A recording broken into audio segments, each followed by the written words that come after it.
Wow. I guess Diddy really had a lot of that Ciroc mango to get him talking like this.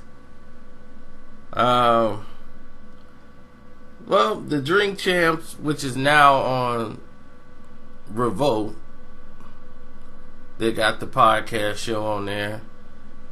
You know, I think Tax is doing, Diddy's trying to control the market. So, congratulations to him. And he gave them the best interview that he ever gave on The Breakfast Club. In just that little bit of time and segment, but it was funny to me to hear Diddy talk like that. Now, everybody knows me, I'm not a big fan of Nori. And I don't watch the Drink Champ show. Somebody sent me that clip, but I don't really watch the show at all because I'm not a Nori fan. Nori, as I said before, this is why he got basically blackballed and nobody was dealing with him when he went out to Miami. He had gained like 300, 400 pounds. Nori plays both sides of the fence. You know, he'd be chilling with the dude that was shooting at you and chilling with you too the next day. You know, he's that kind of guy. Now, I ain't saying he done nothing to me. I just don't deal with Nori.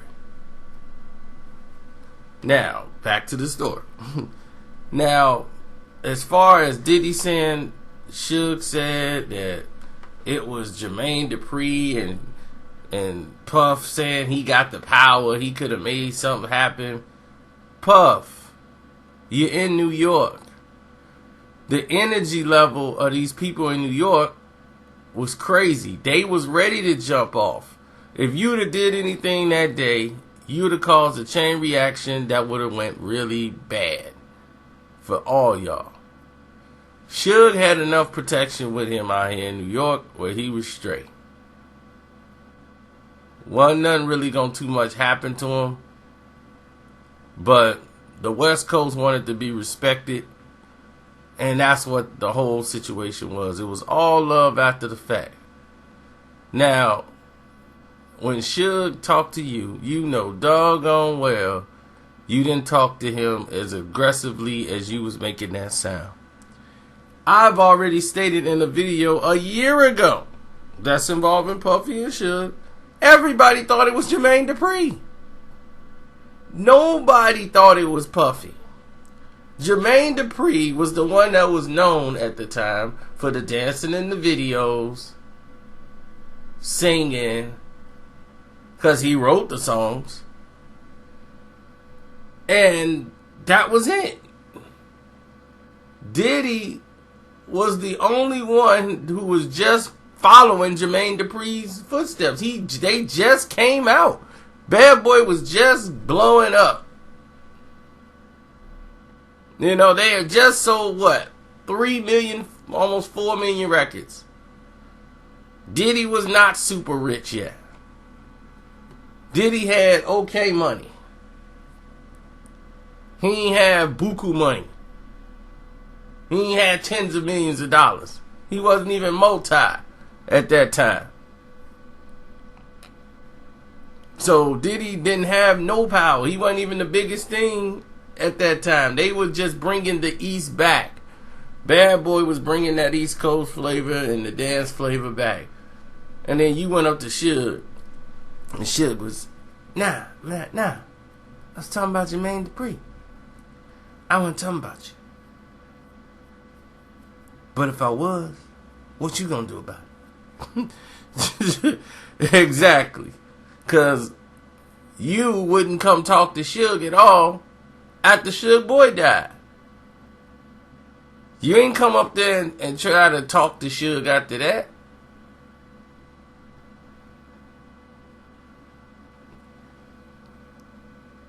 He was like, Puff, come sit down, let's talk about it. I came out to New York, why don't you come out to LA? Sit down, we talk about it. Me and you go in the room and we talk about it, handle it like men. Then this whole thing be over with. You wouldn't do it. Please address that. And yes, you did roll with killers. You had guys that was gonna jump when you said jump. But you still wasn't gonna make that move at Suge. Your guys normally made you do stuff. Like, man, you better address this. You better address this situation, man. You better deal with it. Talk to him. They made you talk to Suge when it was a problem.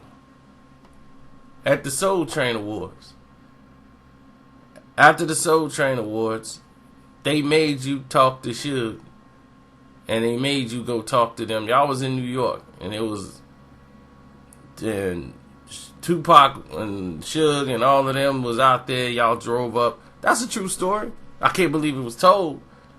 But your bodyguard spilled the beans. But that's a true story. Suge was like, nah, we good.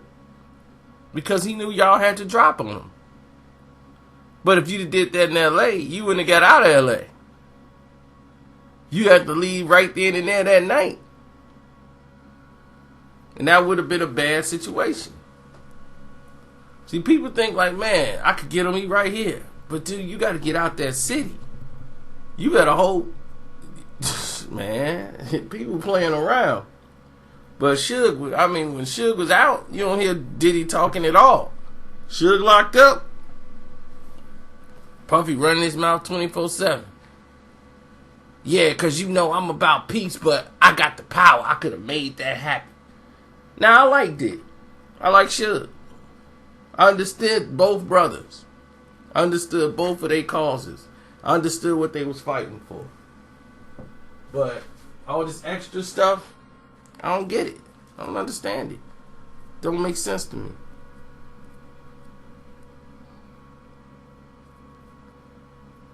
It was just unnecessary and it caused a lot of stress on a lot of people. And the energy level they brought just brought out all the dislike from one coast to another coast. And it was because of plenty of trips down there to LA or to the West Coast. East Coast people don't know how to act. They go out there and they bring that hardcore East Coast mentality to the West Coast, and it's offensive to people on the West Coast. That aggressiveness, it's almost come off as disrespect. So they don't understand it. So on the West Coast, it's all about, like the South, it's hospitality, it's relaxed, it's, you know, you in somebody's house, you show respect. East Coast a little different. They gonna be, look, I'm me wherever I'm at, you know, and the tougher you are, you know, because they got to be tough. You can't show no signs of weakness. They don't smile. It's very rare you will see East Coast dudes even smile. Anybody smile, oh, I'm soft. They coming to get me.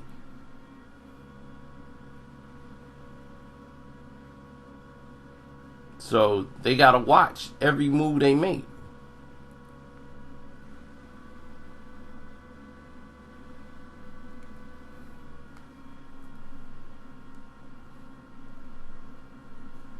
But that's the misconception. So a lot of people already had this built animosity towards the East Coast, but they just went over the top when you had a representative like Tupac open his mouth and step forward, and even though he was battling them, that turned into a we against the East Coast. That's all they wanted to say. See, I told y'all about these East Coast dudes. Man, I'm riding with Pac. After East Coast, it created that atmosphere. It wasn't, man, after Biggie and Puffy, it became after East Coast. And that's how things escalate.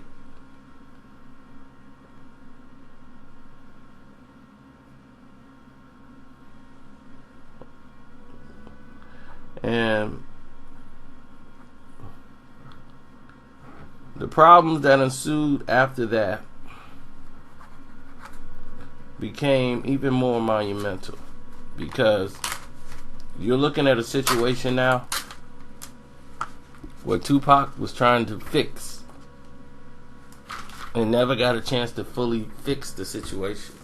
But that's what his goal was. I gotta fix this, because that was not his intention, was to have them go against the East Coast He just wanted to get all the haters out of the East Coast. That was his goal. Now, anything other than that,